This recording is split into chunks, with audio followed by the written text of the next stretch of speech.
Hola, soy Scarlett y hoy quiero hablarles de un tema que es muy controversial casi siempre. Creo que esto es un general en todos los videos que he hecho, pero en especial ahora quiero recordar que lo que yo les digo es enteramente mi opinión. Considero que es una opinión fundamentada.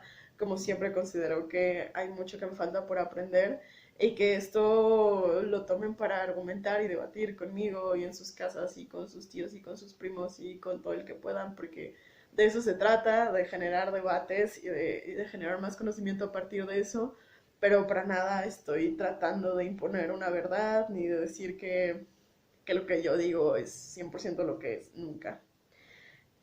Voy a hablar de cómo yo pienso que funciona la apropiación de las piezas y por qué creo que está bien. Y voy a empezar con un personaje bastante interesante de la cristiandad que utilizaron los españoles, sobre todo en la expulsión de los moros de España, que es, bueno, el territorio español, que es Santiago Matamoros. Santiago Matamoros era este santo al que se encomendaban los soldados cuando estaban en la expulsión de gente en el reino. Y es un santo que era bastante popular y cuando vienen a Nueva España, los españoles transforman este personaje en Santiago Mata Indios. Y bueno, claro, la idea es básicamente la misma, ¿no? Como que les generaba protección de los indios durante la conquista y durante pues sí, las guerras, si se les puede decir así, o las pequeñas batallas que hubo. Y era un personaje al que se encomendaban durante las luchas.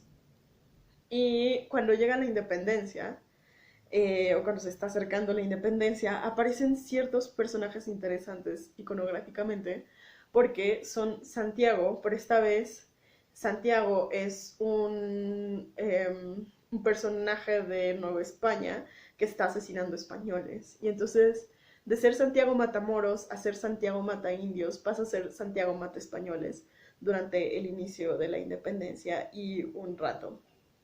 Eh, por ejemplo, de esta imagen de Santiago hay una escultura en el Museo del Virreinato que es muy interesante. Pasen a checar su página de YouTube porque justo tienen un video de cómo ha sido, cómo intentaron moverlo y tuvieron que restaurarlo y lo que descubrieron y cómo lo han restaurado, que es una cosa preciosa. Pero lo interesante es justo cómo esta iconografía que viaja digamos, de la misma forma, como que viaja en figuras, en pinturas, se transforma para la protección de los españoles ahora contra las personas que habitaban las tierras que estaban colonizando. Y luego evoluciona para que las personas que ahora habitaban estas tierras se deshagan de estos personajes. Y aunque la iconografía es más o menos la misma, venga, aunque Santiago pareciera ser el mismo, esta pieza tiene su propia evolución. Y al final nos habla de cómo ciertos grupos se apropian de estas imágenes. Por supuesto que es una zona muy segura hablar de esto en un pasado tan lejano, y que traerlo al presente se vuelve muy complejo, pero yo sí creo que todas las obras tienen una evolución propia. Un ejemplo de esto, por ejemplo, son cómo cambian las lecturas de ciertas obras, aunque la obra no cambie. Y claro que hablar sobre esta evolución en obras de hace tanto tiempo es mucho más fácil que hablar de la evolución que pueden tener en estos momentos. Pero sí creo que todas las obras tienen una evolución propia y que esta evolución no necesariamente tiene que ser como este cambio leve iconográfico que hubo en Santiago, sino, por ejemplo, en la forma en la que leemos ciertas pinturas.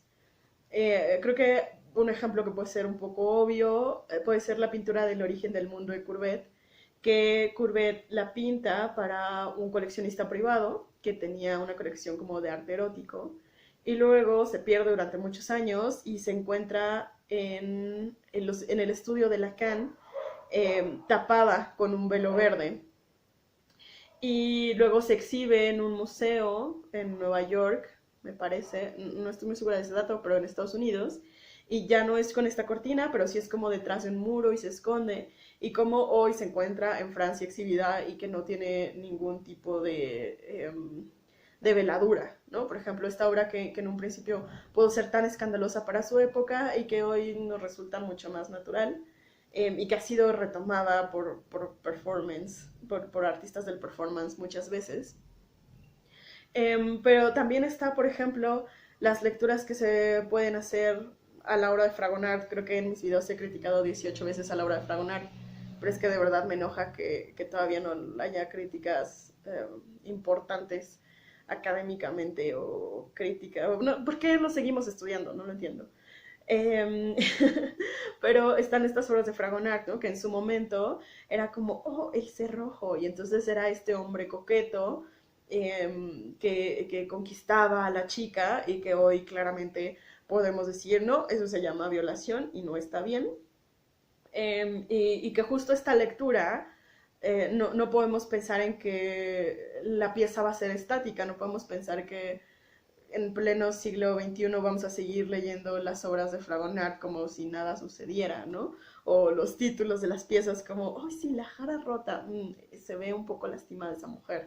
No, no hay ninguna jarra rota ahí, ¿no? Como, claro que podemos hacer nuevas lecturas y que la pieza, aunque sea la misma, no queda estática, sino que evoluciona y las lecturas cambian conforme las sociedades cambian, ¿no? Y si las piezas se mantuvieran estáticas, se morirían.